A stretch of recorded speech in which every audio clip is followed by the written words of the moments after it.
On vous souhaite la bienvenue à ericlatour.com. On est déjà dans les préparatifs du 10e marché de Noël présenté sur 2 longues fins de semaine, ici même en décembre à Saint-Jean-sur-Richelieu, près de la place du marché. On en discute dans quelques instants. Mais d'abord, parlons politique municipale, analyse de cette première année du mandat du nouveau conseil de ville à Saint-Jean-sur-Richelieu avec l'avocat et ex-conseiller municipal du Vieux-Saint-Jean-Vieux-Iberville, Philippe Lanier.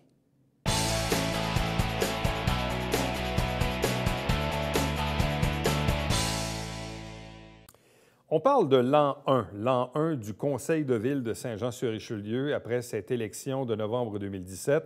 Nouveau conseil, nouveau maire, mais pas tant de nouveaux conseils que ça, parce que la majorité des conseillers ont tous été réélus, à l'exception, bien sûr, où il y avait des postes vacants, où il y a de nouveaux conseillers, entre autres Michel Gendron qui a battu Hugues Larivière, mais il y avait un siège vacant à l'île Sainte-Thérèse, et bien sûr, du côté de la mairie, Alain Laplante a battu Michel Fecteau.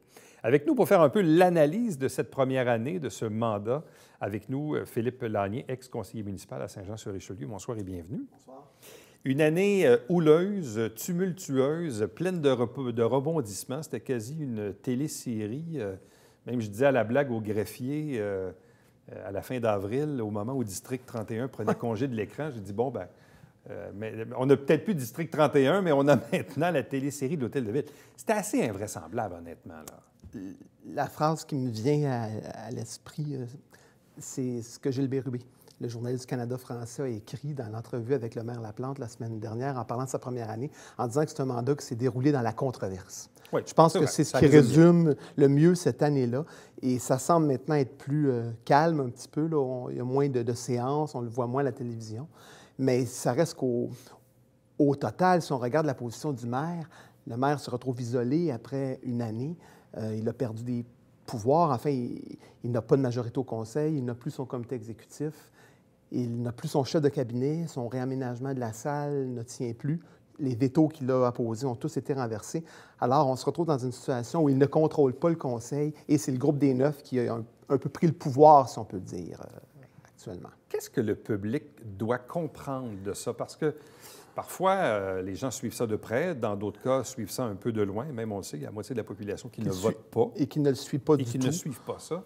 Qu'est-ce que le public doit comprendre de ce qui s'est passé? Ça, c'est une excellente question. Et si on regarde le Canada français de la semaine dernière, il y a 3 articles qui résument, en fait, le groupe des 6, les anciens de l'équipe Fecteau, c'est Mme Marcoux, M. Berthelot, qui ont été expliqués leur perception. Le maire, il va de son côté. Et Marco Savard, qui parle un peu au nom des indépendants.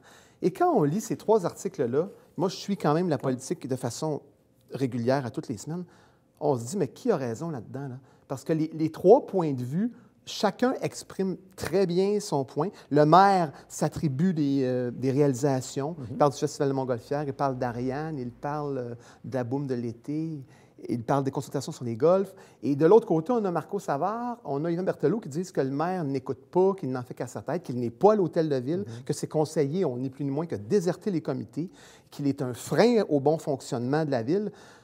C'est pas évident là, pour quelqu'un qui ne suit pas la situation politique de se dire qui a raison là-dedans. Donc, c'est le défi, je pense. Ça va être le défi de ces 2 groupes-là, autant des 9 que du maire, de convaincre l'opinion publique au cours des prochains mois, voire des prochaines années, que c'est eux qui ont raison. Ce sont eux qui ont raison. Le maire a lui-même aussi un peu alimenté la controverse via les médias sociaux en convoquant les gens à venir aux assemblées, en les enjoignant de manifester, etc., etc. Or, depuis quelques semaines, presque un mois ou 2, il est drôlement tranquille. Pourquoi? Bien, pourquoi? Je pense Est-ce que c'est parce qu'on est en panne de sujet, c'est-à-dire qu'il n'y a pas d'enjeu controversé, donc on ne peut pas alimenter rien quand il n'y a rien de controversé? Ou, oui, je pense qu'il y a un peu... C'est un changement de style qu'il veut lui-même, peut-être? Bien, attention, moi, je vois 2 choses. Il y a effectivement peut-être moins de sujets, à part la question des golfs, en gros, qui tôt ou tard va revenir, OK? Et qui pourra peut-être être un sujet de la prochaine élection, si on aura le temps de le revoir. Mais je pense que la commission municipale, là, qui est venue rencontrer les élus, rencontrer le maire, qui a fait des recommandations qui sont restées à huis clos, auxquelles on n'a pas eu accès, mais à la suite desquelles on a réduit le nombre de séances, les périodes de questions sont reportées plus tard, il y a seulement une séance par mois. Je pense que le fait qu'il y ait moins de tumulte autour des assemblées, moins de brouhaha, d'invectives, bien, en bout de ligne, peut-être que ça aide la perception que les gens peuvent avoir du maire ou du conseil en se disant « Ah, bien, regardez, c'est plus calme, donc ça semble être entré dans l'ordre. Je ne dis pas qu'à l'interne, c'est le cas, là. Je pense qu'il y a quand même des tensions qui restent entre les deux groupes, des tensions importantes. Mais dans la perception du public, le fait que ces changements-là aient été apportés, la salle qui a été réaménagée, en bout de ligne, je pense que, en fait, ça profite à l'image du maire, là, à court terme. Parce qu'on recevait il y a quelques jours Christiane Marcoux. On a fait cet automne une tournée là, des 13 élus en entrevue. Et c'était Christiane Marcoux qui terminait la tournée des 13. Et elle nous disait tout bonnement que oui, de l'extérieur, nous, ce qu'on voit, c'est que ça s'est beaucoup calmé, mais qu'à l'intérieur des murs de l'Hôtel de Ville, il n'y a rien qui a changé dans le climat, la façon de faire. Oui, mais ça, le public ne le sait pas. Le public n'est pas à l'Hôtel de Ville. Vous l'avez dit, le public ne suit pas la politique municipale. Alors, de savoir ce qui se passe derrière les portes closes, c'est pour ça que je vous dis que la bataille de l'opinion publique va être très importante pour convaincre. C'est un peu dommage parce que là, on est déjà en mode électoral pour dans 3 ans, mais il faut faire fonctionner la ville entre-temps. Mais la bataille de l'opinion publique, ça va être déterminant pour convaincre les électeurs de qui a raison. Moi, il y a 2 questions qui m'ont été le plus fréquemment posées depuis 1 an. J'y vais avec la première. La première, c'est M. Latour, pourquoi les indépendants y appuyaient M. Laplante, puis pourquoi qu'au mois de février-mars, ils ont arrêté de l'appuyer? Question numéro 1. Et ça, elle est revenue souvent, cette question-là. Pourquoi Alain Laplante avait l'appui des indépendants puis qu'il l'a perdu assez rapidement? Pourquoi? Je ne sais pas. Il faudrait lui demander ou leur demander. Ils ont avancé des réponses, qu'il y a eu certains comportements que le maire aurait adoptés envers certains élus, peut-être de rudesse, je ne le sais pas. D'ailleurs, il y a des plaintes là, qui ont été déposées. Le maire doit faire face à la commission municipale au mois de mars, je crois. Oui, fin mars. Là. Mais pourquoi ils ont quitté? Je ne sais pas. Puis, et l'autre question aussi que je me pose, c'est si on regarde la semaine passée la réaction, bon, le maire de son côté défend son bilan, ça va, mais le groupe des 9 parle en 2 volets. Là. Les indépendants restent quand même un peu de leur côté. Le groupe des 9, en fait des 6, on peut dire, qui parle de... Là, je sais qu'il y a un cocktail qui s'en vient de financement. Est-ce que leur groupe s'agrandira? Ou est-ce qu'ils vont être plus nombreux que 6? Mais pour l'instant, il y a quand même cette différence-là. La réponse n'est pas claire. L'autre question, moi, qui m'a été fréquemment posée dans la dernière année, surtout dans les derniers mois, c'est pendant combien de temps le conseiller Justin Bessette, qui est un conseiller quand même qui a généré beaucoup de votes, autant pour Michel Fecteau en 2013 que pour M. Laplante que pour Alain 2017. Laplante en 2017, qui est quelqu'un qui a un score électoral assez impressionnant dans le district numéro 2 et qui est un peu un indépendant dans l'âme. Justin Bessette, c'est un peu ça. On peut dire. Et souvent, la question, c'est combien de temps Justin Bessette va-t-il rester avec Alain Laplante? Et on a eu Justin Bessette en entrevue il y a quelques semaines et il nous a dit, durant l'entrevue, qu'il resterait avec l'équipe d'Alain Laplante jusqu'au terme du présent mandat. Donc, il a vraiment fait, comme disent les Anglais, un commitment. Un engagement. Donc, un engagement. Donc, comment on peut expliquer ça?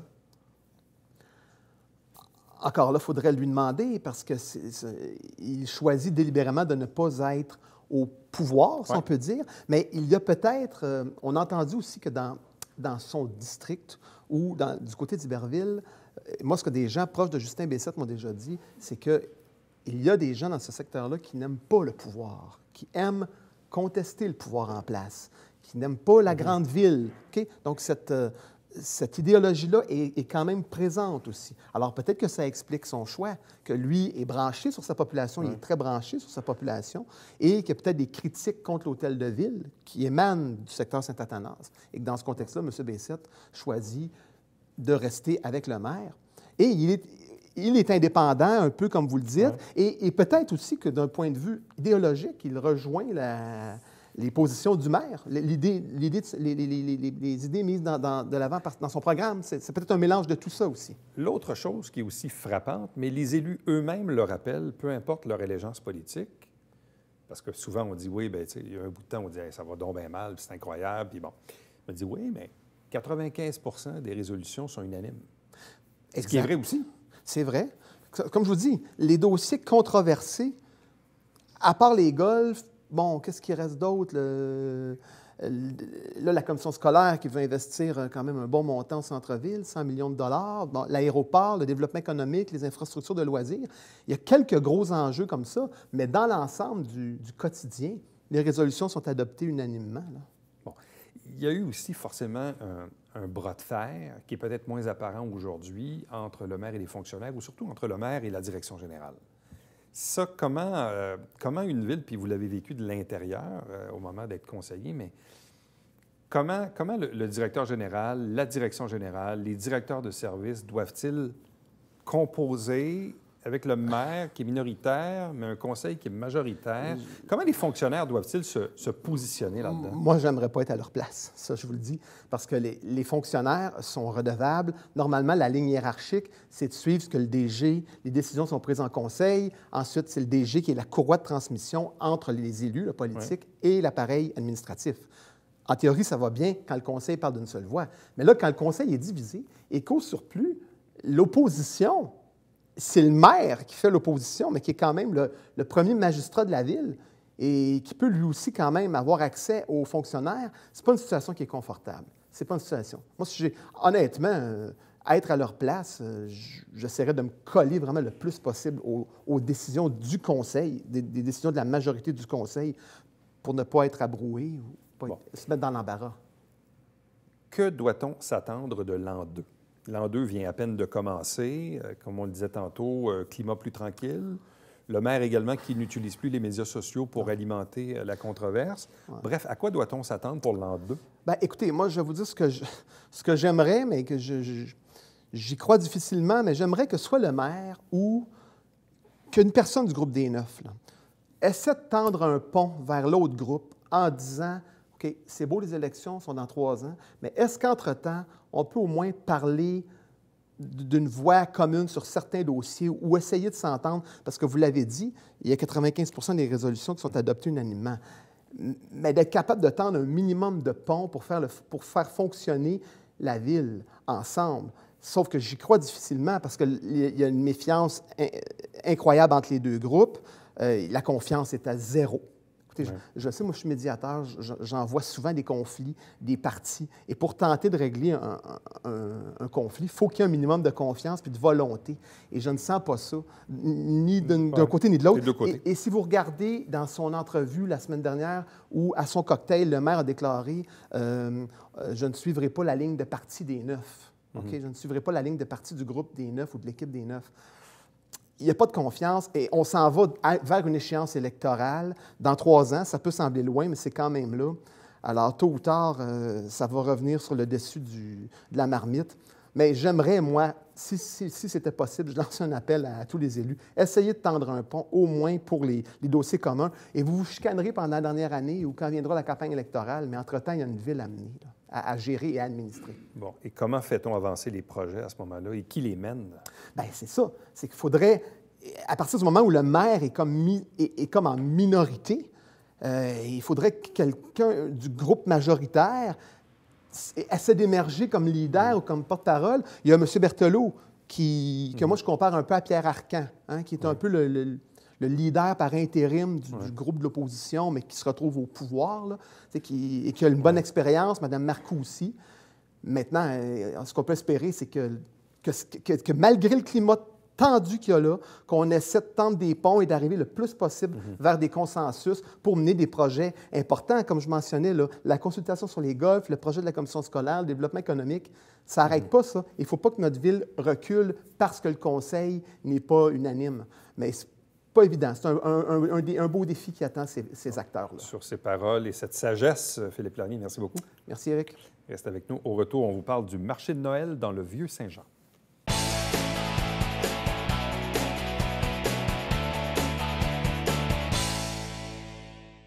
Mesdames et messieurs, bonjour et bienvenue à la Justice entre nous. Mon nom est Serge.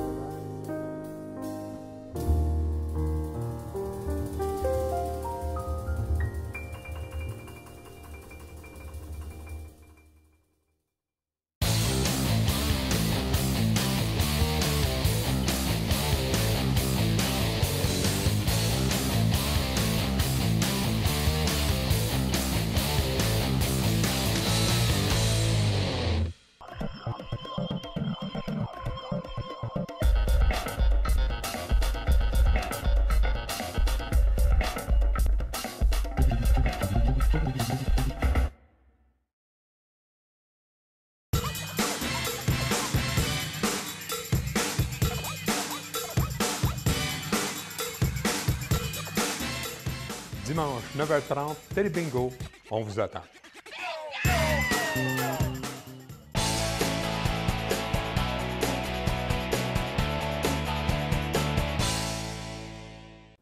Avec toute cette neige qui nous est tombée dessus au cours du mois de novembre, ça met un peu le décor en place pour la tenue du marché de Noël. À nouveau cette année, sur 2 fins de semaine, 7, 8, 9, 14 et 15 et 16 décembre, ici même dans le Vieux-Saint-Jean. 2 invités pour en parler. D'abord, Catherine Hamel, qui est la directrice générale de la Société de développement Vieux-Saint-Jean. Bonsoir. Bonsoir. Accompagnée de Mélissa Denis-Clark, qui est la coordonnatrice aux communications et aussi chargée de projet. Bonsoir et bienvenue. Merci. Bonsoir.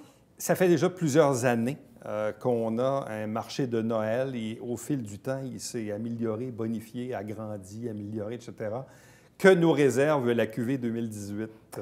La cuvée 2018, je dirais qu'elle va ressembler beaucoup à la cuvée 2017. Donc, des artisans, de l'animation, une chasse au lutin, donc le Père Noël, plein de choses comme on est habitué de les voir, les classiques, mais à ne pas manquer. Bon. Qu'est-ce qui fait le petit cachet unique du marché de Noël?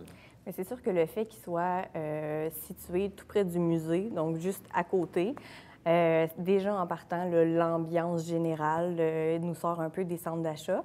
Ensuite de ça, c'est sûr qu'on vient bonifier avec de l'animation, mais surtout de la décoration. Donc, on sort vraiment là, des zones de confort traditionnelles aussi, là. Bon. Comment ça fonctionne pour ce qui est des exposants? Parce qu'on essaie, je pense, d'avoir soit des gens qui nous proposent de la nourriture, des trucs plus de l'artisanat. Bref, comment on fait cette répartition? C'est un processus de sélection qui débute au printemps, je dirais. Donc, on invite les gens à déposer leur candidature. Ensuite, on a un comité de sélection qui travaille à évaluer les candidatures qu'on reçoit.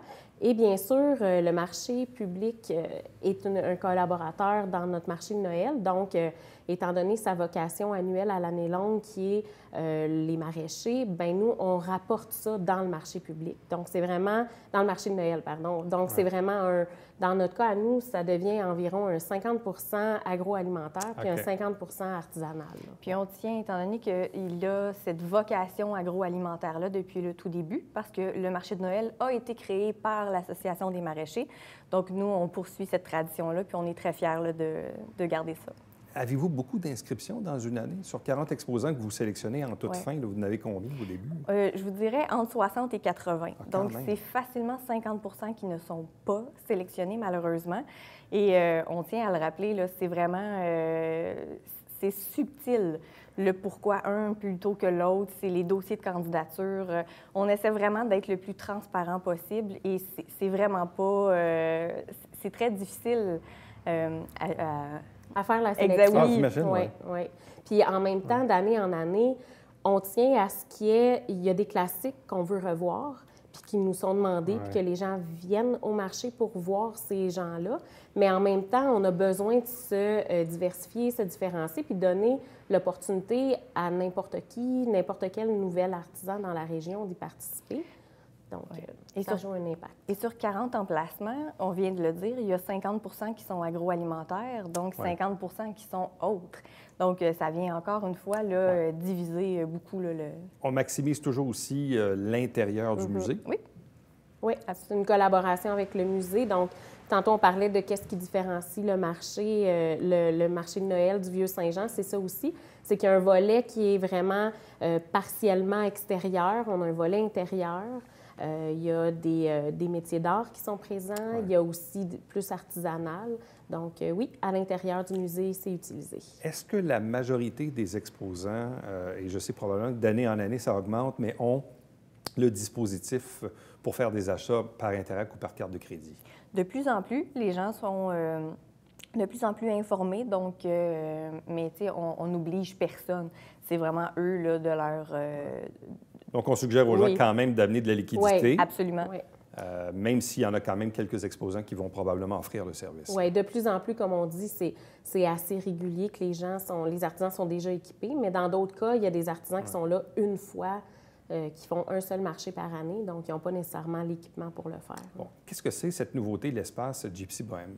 Oui, absolument. En fait, c'est un partenariat qu'on fait avec la boutique de la rue Richelieu et on vient créer l'occasion vraiment de discuter avec les créateurs de la Montérégie. Donc, c'est un espace qui leur sera alloué et ce sera des exposants qu'on leur retrouvera directement là, qu'on retrouve aussi à la boutique. Ouais. Là. Donc, c'est une façon de faire découvrir l'univers de la boutique, mais au marché de Noël. On parlait tantôt d'animation et de lutin. Oui. Donc, il y a toujours cette espèce de course au lutin dans le centre-ville. Oui, la chasse au lutin est devenue pas mal un classique du Vieux-Saint-Jean. Elle aussi, elle nous est redemandée à chaque année. À chaque année, on se demande, bon, est-ce qu'on la ramène, mais elle est attendue. Et puis, ce qui est intéressant, c'est que les chasseurs de lutins se renouvellent d'année en année. Donc, c'est le même concept. Les gens arrivent au marché public, ils font leur inscription, ils se procurent la carte de repérage, puis ensuite, ils sillonnent les rues du Vieux-Saint-Jean à la découverte des lutins qui sont cachés dans les commerces. Et ça, de mémoire, on faisait ça les 2 samedis. Tout à fait. Exactement. Donc, c'est encore la même formule Oui. cette année. Oui, Il y avait quand même pas mal de participants les années passées. oui. Oui, c'est environ 150 à 200 Quand même. familles par année. Puis il y a des années que ça va Beaucoup plus. quand même. là. Oui. Ouais. C'est Puis du monde, des fois, là. on dit Ouais. famille, puis tu sais, des Ouais. fois, c'est des familles combinées, donc c'est des Mais c'est groupes bien qui parce que ça arrivent amène de à la 10, circulation dans le centre-ville. oui. Bon, au-delà du magasinage dans le marché, mais ça fait promener les gens dans les commerces. ça fait découvrir, oui, tout à fait. Bon. Le Père Noël, lui, dans tout ça, Oui, Père Noël Paris Assurance cette année. Alors, il sera les dimanches dès 10 h sur le devant, en fait, tout près de la rue Jean-Cartier-Nord. Et les gens pourront venir se faire photographier là, directement dans le traîneau. Le Père Bon. Noël extérieur. Père Noël à l'extérieur. Au niveau de l'ambiance, musique et tout ça, comment ça fonctionne? C'est vraiment de la musique D'ambiance. d'ambiance en permanence. Et puis, le samedi, on va avoir des prestations directement sur place. Donc, on a une petite scène qui est aménagée pour mettre de la musique d'ambiance. Bon. Évidemment, la température, on ne la contrôle pas. On comprend qu'on est couvert, mais on est quand même à l'extérieur. Et on le sait, les dernières années, on a soit du temps relativement doux ou on a déjà connu des froids Presque sibérien, oui. presque sibériens. C'était assez glacial, merci. Là, de ce que j'ai compris, vous allez en tout cas tenter une nouvelle expérience avec un nouveau système de chauffage. Oui, tout à fait. Donc, on a fait une collaboration avec Loufroy, qui est une entreprise spécialisée dans le chauffage d'installations temporaires. Donc, on essaie ça cette année. C'est sûr que à chaque année, on était quand même capable de garder quand même un certain confort. Et puis, comme on dit, on ne contrôle pas la température. Notre objectif, c'est pas que les gens magasinent comme dans un centre d'achat, mais quand même Que ce prennent soit le relativement temps. tempéré. Ouais. Là. Un petit -4, -5, ça se tolère bien. Exact. Un -30, c'est moins plaisant un peu. On invite toujours les gens à s'habiller chaudement tout de même. Là. Des bonnes bottes. Oui. C'est toujours difficile, hein, les statistiques, mais est-ce qu'on a réussi au fil des dernières années à évaluer, je dis bien évaluer, à peu près le nombre de visiteurs que le marché peut apporter, bien sûr?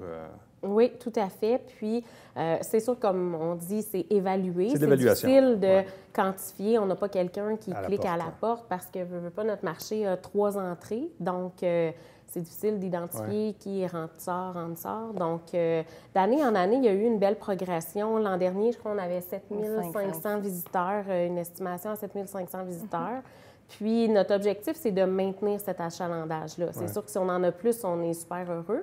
Mais à 7500 sur 2 week-ends, on est quand même satisfait de l'achalandage qu'on y retrouve. Et là. quel est le retour, ou comme disent les Anglais, le feedback qui vous vient des exposants eux-mêmes? Est-ce que d'une année à l'autre, on vous dit « Hey, cette année, c'était vraiment meilleur que l'année passée pour telle ou telle raison ». C'est quoi le retour qu'on vous donne là-dessus? Bien, je vous dirais que c'est pas mal le commentaire là, qui nous a été fait. C'est sûr que cette année, c'est notre 3e édition en tant qu'organisateur. Ouais. Mais tu sais, les gens sont toujours aussi satisfaits. De plus en plus de ventes, de plus en plus de gens qui viennent voir. Donc, les exposants sont très, très, très satisfaits. Et eux-mêmes sentent une progression de leur vente? Oui, puis on peut aussi le voir par les dépôts de candidature. Donc, on ne se le cache pas, si les artisans ne faisaient pas des bonnes affaires, ils ne reviendraient pas. Donc, non seulement les gens reviennent, mais en plus, ils en parlent dans leur entourage. On a de plus en plus de candidatures. Donc, il y a quand même des belles retombées pour eux, là. Bon, on est sur 2 fins de semaine, donc vendredi, samedi, dimanche. À quoi ressemblent les heures d'ouverture? Donc, les vendredis soirs, de 17h à 21h, on invite les gens qui sont fans de microbrasserie à venir nous voir parce qu'on a fait un partenariat avec Petite Frette, donc l'épicerie fine qui ouvrira sous peu là, au coin de Champlain et de la place du marché. Donc ça, c'est pour les vendredis soirs et les samedis dimanches de 9h à 17h. Bon, et là, quoi, il va y avoir de la bière le vendredi? De la bière le vendredi soir, bien oui. Une nouveauté. Ça, c'est intéressant. Donc, formule dégustation à partir de 18h. Puis ensuite, les gens peuvent toujours se promener dans le marché de Noël. Ou dans le Vieux-Saint-Jean. Pas avec la bière. Non, non. Pas avec la bière.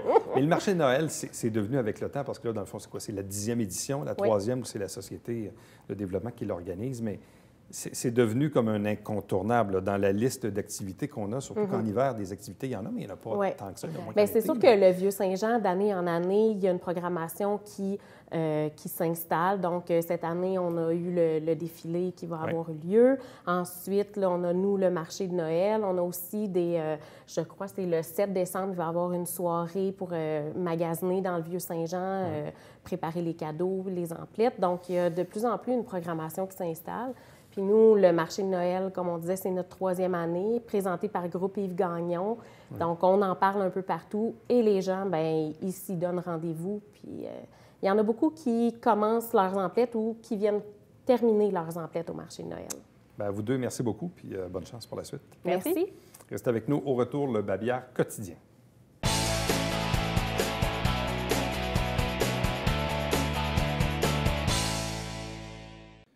Je vous rappelle, fin décembre, début janvier, l'événement, les méga jeux gonflables au stade du Pont-Ford à Saint-Jean-sur-Richelieu, l'événement Saute qui peut. On est actuellement en pré-vente des forfaits fort raisonnables pour les familles. Et puis, bien sûr, vous dire qu'on est toujours aussi à la recherche de bénévoles pour la tenue de ces 6 journées de Saute qui peut, fin décembre, début janvier. Chaque semaine, des extraits des travaux du Conseil de ville via l'émission Saint-Jean-sur-Richelieu. L'émission est également sur notre site Internet si parfois vous l'avez manqué. Chaque dimanche matin, 9h30 en direct, c'est le Télébingo avec 4 000 $ en prix. 30 dépositaires pour acheter vos livrets et pour avoir la liste, allez sur tvhr9.com. Entre-temps, pour me joindre, plus rapide et plus facile par courriel, Éric Latour en un mot, à commercial tvhr9.com. À demain. Bye-bye.